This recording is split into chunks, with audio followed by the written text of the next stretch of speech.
ঠিক। আমি এই মুহূর্তে দাঁড়িয়ে আছি ধামরাই উপজেলার বালিয়া ইউনিয়নের বাস্তা গ্রামে। বাংলাদেশের বিএনপির চেয়ারপারসন বেগম খালেদা জিয়া, যিনি বাংলাদেশের তিনবারের প্রধানমন্ত্রী, 30শে ডিসেম্বর তিনি মৃত্যুবরণ করেছেন। তার মৃত্যুবরণের পর তার কবরের মাটি এই বাস্তা গ্রামের এই ইটভাটা থেকে নেওয়া হয়েছে। আমরা একটু চলে যাচ্ছি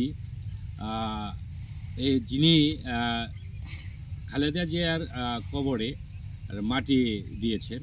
আমরা একটু জানতে চাচ্ছি যে শুনতে পারলাম আপনি বেগম খালেদা জিয়ার কবরের মাটি দিয়েছেন, কিভাবে আপনি মাটিটি দিলেন? এটা 30 তারিখ আনুমানিক রাত্রে 10টায় জিয়া উদ্যান থেকে আমার কাছে একটি ফোন আসে যে বেগম খালেদা জিয়ার কবরের জন্য মাটি লাগবে, শুকনো মাটি। তখন আমি তৎক্ষণাৎ এই মাটি দেওয়ার ব্যবস্থা নেই। বাংলাদেশের তিনবারের প্রধানমন্ত্রী বেগম খালেদা জিয়া এই ধামরাইয়ের মাটি দিয়ে ওনার দাফন সম্পন্ন হয়েছে, তথা এই ধামরাইয়ের মাটিতেই আমাদেরও কবর হবে। এই জন্য আমরা অনেক গর্ববোধ করছি যে এই ধামরাইয়ের মাটি দিয়ে বেগম খালেদা জিয়ার দাফন সম্পন্ন হয়েছে, এবং বিএনপির ক্ষুদ্র কর্মী হিসেবে আমি নিজেও গর্ববোধ করছি এই ধামরাইয়ের মাটিতেই আমার কবর হবে। এই জন্য আমি অনেক গর্ববোধ করি।